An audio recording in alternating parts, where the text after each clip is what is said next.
শিল্পাঞ্চলের সেরা 5 খবর নিয়ে আমি প্রিয়াঙ্কা আপনাদের সামনে। রেল লাইন পারাপার করার সময় মর্মান্তিক দুর্ঘটনা, মৃত্যু এক ব্যক্তির, আহত এক। ঘটনাটি ঘটে সোমবার রাতে পানাগড় রন্ডিয়া মোড় সংলগ্ন এলাকায়। জানা যায়, রেল লাইন পার করার সময় এক ব্যক্তির পা আটকে যায়।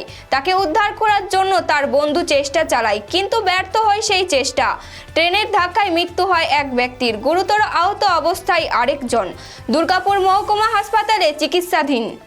মার্চ মাসের প্রথম সপ্তাহে ব্রিগেডে সমাবেশ ডাক দিয়েছে তৃণমূল কংগ্রেস। 10ই মার্চ তৃণমূলের জনগর্জন সভা আয়োজন করা হবে ব্রিগেডে।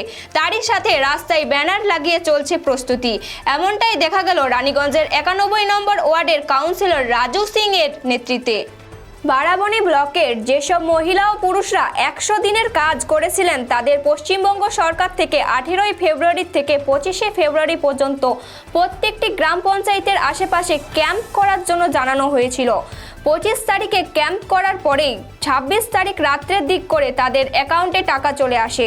বারাবণী ব্লকের 8টা গ্রাম পঞ্চায়েত মিলিয়ে টোটাল বাকি টাকা ছিল 93,88,521 টাকা। পশ্চিমবঙ্গ সরকারের পক্ষ থেকে এখন অবধি টাকা এসেছে 93,65,947 টাকা। লোকসভা নির্বাচনে পশ্চিম বর্ধমান জেলার নেতৃত্বদের ঐক্যবদ্ধ হয়ে লড়াই করার বার্তা দিলেন তৃণমূল কংগ্রেসের দলীয় সুপ্রিমো মমতা বন্দ্যোপাধ্যায়। সোমবার রাত্রে দুর্গাপুরের সার্কিট হাউসে রাত্রিবাস করেন তিনি। তার আগে তিনি পশ্চিম বর্ধমান জেলার দলীয় নেতৃত্বদের সঙ্গে এক প্রস্তুত বৈঠক সারেন। মঙ্গলবার দুর্গাপুর থেকে পুরুলিয়া যান তিনি। সন্দেশখালী অত্যাচারের প্রতিবাদে বারাবণী বিধানসভায় যুব মোর্চায় মিছিল করায় বারাবণী থানার পুলিশ 3 জন বিজেপি কার্যকর্তাদের উপর জামিন অযোগ্য ধারায় মামলা করেছে।